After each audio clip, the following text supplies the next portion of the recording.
자, 오늘은 일상생활에서 흔히 사용하는 횡령에 대해서 한번 소개해드리고자 하는데요. 직장생활 하시면서 법인카드를 사용하시거나 법인을 설립해가지고 운영하시는 분들 같은 경우에는 횡령죄가 성립될 여지도 있기 때문에 한번 관련 사례를 통해서 횡령죄 요건을 알아보는 그런 시간을 갖도록 하겠습니다. 횡령죄에 대한 형법 조문을 보면요, 타인의 재물을 타인의 위탁에 따라서 보관하는 자가 그 재물을 횡령하거나 그 반환을 거부할 때 성립하는 범죄입니다. 형법 제355조에서 규정하고 있는 이 요건에 대해서 하나씩 설명을 해드릴게요. 재물성에 대해서 어떤 경우에 문제가 될 수 있느냐, 예를 들어서 주식, 비트코인, 특허권 이런 것들이 횡령죄의 객체가 될 수 있느냐, 이런 거라고 생각하시면 될 것 같아요. 말씀드린 주식, 비트코인, 특허권 이런 것들은 모두 재물에 해당하지 않는다는 것이 결론입니다. 그리고 재물에 해당하지 않으면 결국은 횡령을 하더라도 횡령죄가 성립하지 않는 것이죠. 자, 우리 법원은 횡령죄의 객체로서의 재물에 대해서 동산, 부동산의 유체물에만 한정되는 것은 아니고 관리할 수 있는 동력도 재물에 해당한다, 이렇게 판시하고 있습니다. 여기서 이제 관리란 물리적 또는 물질적인 것을 말하기 때문에 사무적으로 관리가 가능한 채권이라든지 비트코인 이런 것들은 관리할 수 있다라는 것에 통해서 재물로 인정되지는 않습니다. 주식 같은 경우 일단 좀 말씀드리면, 주권이 발행된 회사 같은 경우에 주권은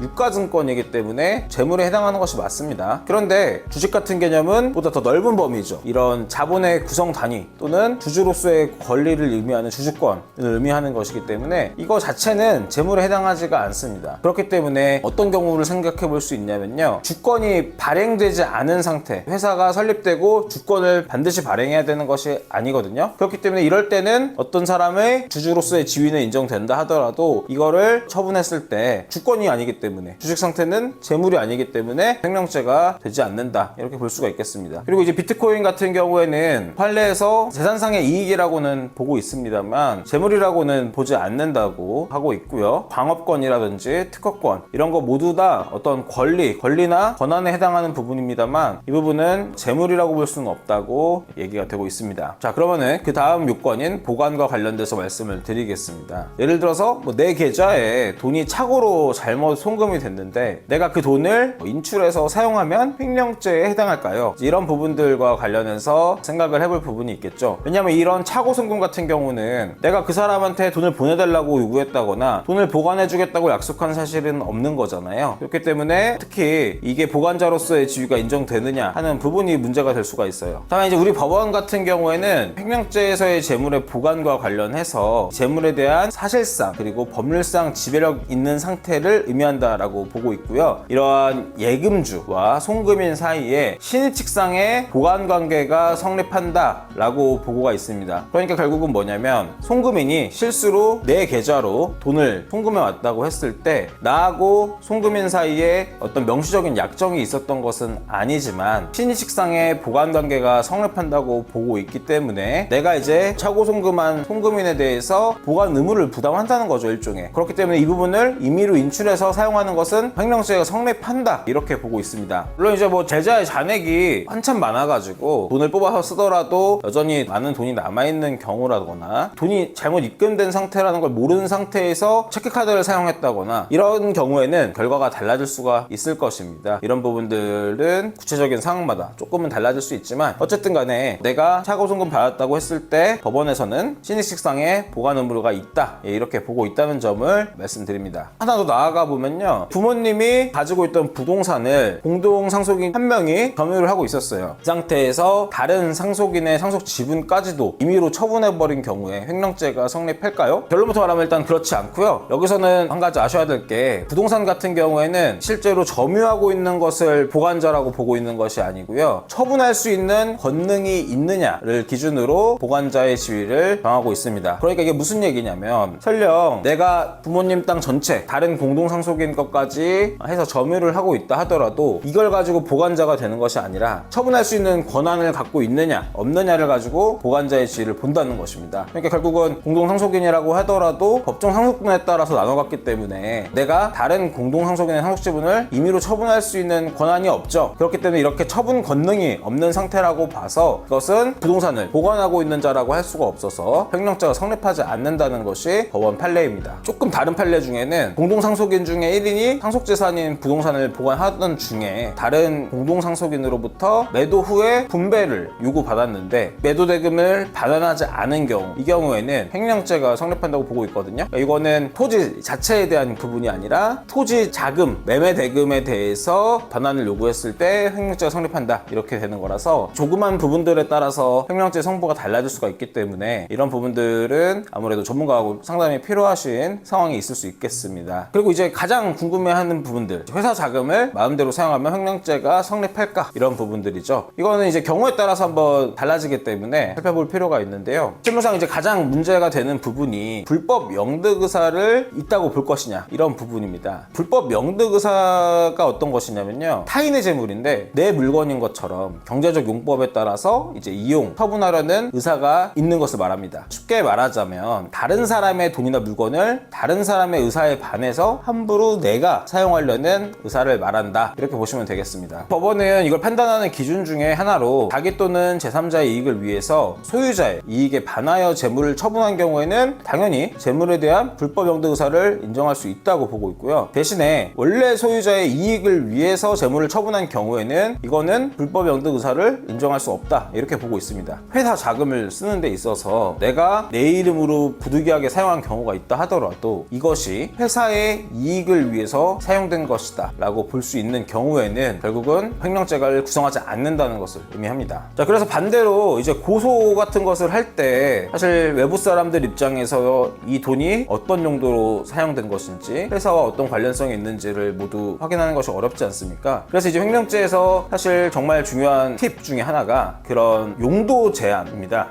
이 돈이 어떤 용도로 보관되어 있었다는 점이 입증이 될 경우에는 횡령죄의 성립 가능성이 훨씬 높아지거든요. 그러니까 법원에서는 아까 전에 소유자를 위해서 돈을 사용할 경우에는 불법 영득 의사를 인정할 수 없다라고 보고 있다고 말씀드렸죠. 그런데 용도가 엄격하게 제한되어 있는 자금을 그 제한된 용도 이외의 목적으로 사용할 때에는 개인적인 목적으로 사용할 뿐만이 아니라 결과적으로 자금을 위탁한 본인, 소유자를 위하는 면이 있다고 하더라도 그 사용 자체로서 불법 영득 의사를 실현한 것이 돼서 횡령죄가 성립한다, 이렇게 보고 있습니다. 그렇기 때문에 사실 고소하는 입장에서는 보관하고 있는 돈의 용도가 무엇이었는지를 입증하는 것이 고소 성립에 있어서 굉장히 중요한 부분이다, 이렇게 말씀을 드릴 수가 있겠습니다. 반대로 우리 법원 태도에 따르면 이렇게 자금의 용도가 엄격하게 제한되어 있지 않은 경우에는 자금 사용 자체를 그 자체로 불법 영득 의사의 실현이라고 보지는 않기 때문에 그때에는 어떻겠습니까? 그때에는 이 돈을 사용한 이유가, 목적이 소유자의 이익에 부합하는 부분이 있는지 없는지가 쟁점이 되겠죠. 실무적으로는 1인 기업 대주주가 한 명 100%인 회사라고 해서 보통 이건 무조건 내 회사다, 이렇게 생각을 하지 않습니까? 하지만 이제 법인 자금들을 개인 용도로 개인 계좌로 이체시키거나 하는 경우에는 횡령죄가 성립할 수가 있거든요. 그래서 그런 부분들이 문제가 되는 경우가 특히 많습니다. 예를 들어서 내가 운영하는 내 회사지만 직원들하고 이제 갈등이 있었다, 직원이 이제 앙심을 품고 자료를 이용해서 대표이사가 횡령했다, 이제 이런 식으로 사건이 시작이 되게 되는 것이죠. 오늘 이렇게 횡령죄의 요건을 제가 하나하나 사례를 통해서 한번 살펴봤는데요. 어떠신가요? 요건에마다 많은 판례들이 존재해서 사실 진짜 애매한 사례 같은 경우에는 이게 횡령이 될지 안 될지가 전문가들이 판단하는 것에 있어서도 차이가 생길 수 있을 정도로 쉬운 범죄는 아닙니다. 그렇지만 입장에 따라서 분명히 이 유무죄가 달라질 수 있는 부분이 있다는 것은, 반대로 얘기하면은 법률적으로 대응했을 때 내가 원하는 결과를 내기 위해서 내가 정말 치밀하게 준비를 해야 된다는 것을 의미하겠죠. 정당하게 돈을 사용했는데 횡령으로 고소 고발을 당했다, 아니면 회사 직원이 회사 자금을 유용한 정황을 확인했다, 이런 것들이 나와 있는 상황이라면 한번 연락 주셔서 같이 한번 상의해 보셔도 좋을 것 같습니다. 시청해 주셔서 감사합니다.